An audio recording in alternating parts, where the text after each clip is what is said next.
Assalamualaikum, hai semua. Ini adalah video pertama mengenai pengenalan sabun natural.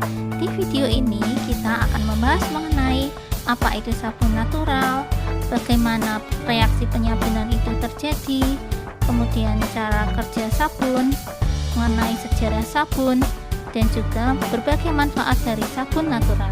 Yuk kita ke poin satu persatu. Sabun natural adalah sabun yang dibuat dari minyak alami.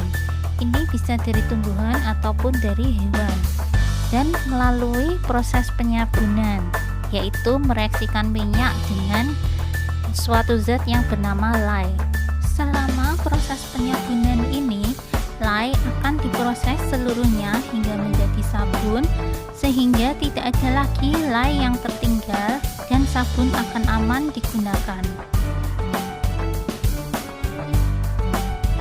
Gliserin atau gliserol adalah zat yang merupakan hasil samping dari reaksi penyabunan. Zat ini bersifat melembabkan dan bagus untuk kulit, di mana pada sabun natural, gliserin ini akan tetap ada tertinggal di dalam sabun. Sedangkan pada sabun komersil, gliserin ini akan diambil dan dipisahkan untuk dijual kembali atau untuk produk lain. Ini adalah reaksi bagaimana proses penyabunan itu terjadi. Di sebelah kiri ada dua zat, yaitu minyak atau trigliserida dengan NaOH. Molekul NaO pada NaOH akan mengikat gugus alkil pada trigliserida atau minyak, dan ini akan menghasilkan ikatan sabun. Sedangkan molekul trigliserida yang tertinggal akan mengikat H menjadi gliserol. Sekarang kita akan membahas mengenai cara kerja sabun. Sebuah molekul sabun terdiri atas dua bagian, yaitu bagian yang suka air atau polar dan bagian yang tidak suka air atau non-polar. Ketika sabun diaplikasikan ke permukaan kulit atau suatu benda, maka bagian sabun yang non-polar atau tidak suka air akan mengikat minyak atau kotoran pada permukaan tersebut. Ketika permukaan kulit atau benda ini dibilas dengan air, maka bagian molekul sabun yang polar atau suka air akan menempel pada air, sehingga kotoran akan ikut terlepas bersama dengan sabun yang dibilas oleh air tersebut. Ini ilustrasinya bisa juga untuk bakteri atau virus yang menempel pada permukaan kulit. Bakteri atau virus yang memiliki jaringan asam lemak dapat terikat oleh sabun, sehingga bakteri dan virus dapat terlepas dari permukaan kulit ketika dibilas dengan air. Hal yang perlu diperhatikan selama proses pembuatan sabun adalah caustic soda itu bersifat iritatif, yaitu bisa menyebabkan luka jika terkena kulit atau selaput lendir lainnya. Jadi kita harus selalu mengenakan APD. Juga dalam proses penyabunan ini akan dihasilkan reaksi panas.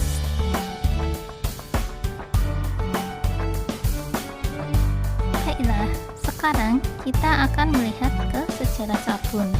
Sabun sudah ada sejak tahun 2800 sebelum Masehi. Ini dibuktikan dengan penemuan dari situs peninggalan dari bangsa Babilonia kuno di sekitar Irak atau Suriah. Pada saat itu sabun hanya digunakan untuk pembersih pada produksi tekstil, bukan untuk tujuan kebersihan. Jadi pada saat itu mereka belum mempergunakannya untuk kebersihan kulit. Kemudian bangsa Mesir diketahui dari situs Papyrus Eber, yaitu suatu dokumen kesehatan.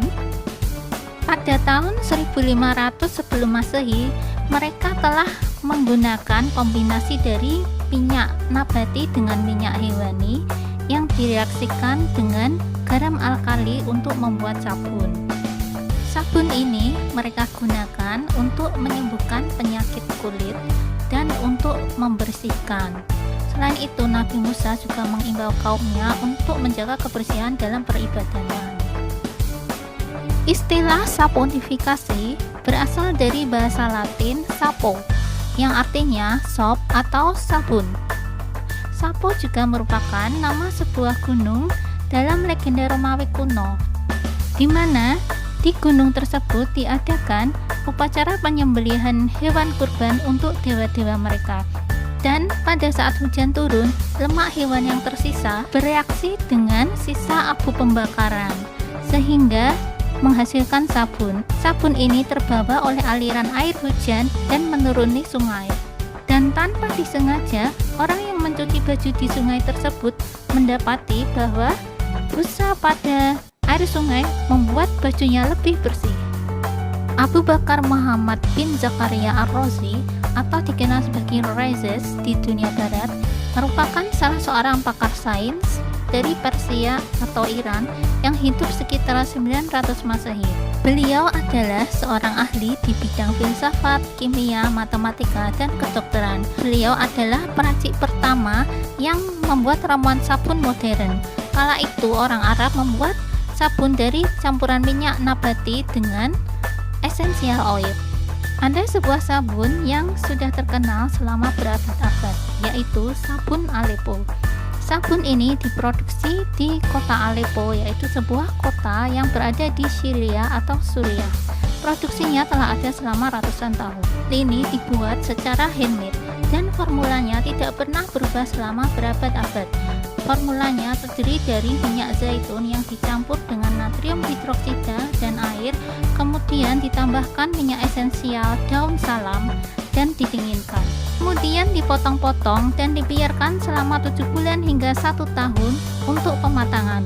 Gambarnya seperti ini. Mula-mula minyak zaitun dan NaOH direaksikan dalam sebuah tangki besar, lalu dicetak di atas lantai keramik. Setelah itu akan dipotong oleh tenaga manusia. Itu orangnya pakai semacam sepatu roda di kakinya, lalu dipotong-potong seperti ini dan mengalami proses curing selama hampir setahun. Setelah itu sabun akan mengalami perubahan warna dari warna hijau menjadi kecoklatan. Buah zaitun adalah buah yang istimewa. Ini adalah buah yang diberkahi oleh Allah Subhanahu wa Ta'ala. Ini tercantum dalam Al-Quran surat An-Nur ayat 35. Terjemahannya seperti ini. Minyak dari pohon yang diberkahi yaitu pohon zaitun yang tumbuh tidak di timur dan tidak pula di barat. Minyaknya saja hampir menerangi. Sekarang kita melihat ke sejarah sabun di Eropa. Sekitar abad ke-13, pembuatan sabun mulai ditransfer ke Italia dan Prancis. Di Inggris bahkan Raja James memberikan hak monopoli pada seorang pembuat sabun dengan upah $100.000 setahun. Sabun menjadi barang yang mahal. Dengan adanya industrialisasi sekitar tahun 1800-an, sabun menjadi barang yang murah. Sekarang melihat ke sejarah sabun di tanah air kita, Indonesia. Masyarakat zaman dulu menggunakan lempeng batu untuk membersihkan badan. Supaya tubuh menjadi harum, mereka menggunakan bunga-bungaan seperti mawar, melati, kenanga, dan daun sirih. Perusahaan yang pertama kali memperkenalkan sabun adalah Unilever yang berasal dari Inggris dan Belanda. Pesaingnya adalah P&G yang berasal dari Jerman. Kemudian pada saat Perang Pasifik, Jepang mengambil alih Unilever sehingga membuat komoditas sabun menjadi langka. Pada tahun 1943, otoritas Jepang memberikan izin produksi kepada sebagian perusahaan pribumi dan perusahaan Tionghoa. Selain itu, militer Jepang juga memberikan pelatihan cara membuat sabun untuk rakyat yang bisa diikuti di Jakarta. Demikianlah sekilas mengenai cerita sabun.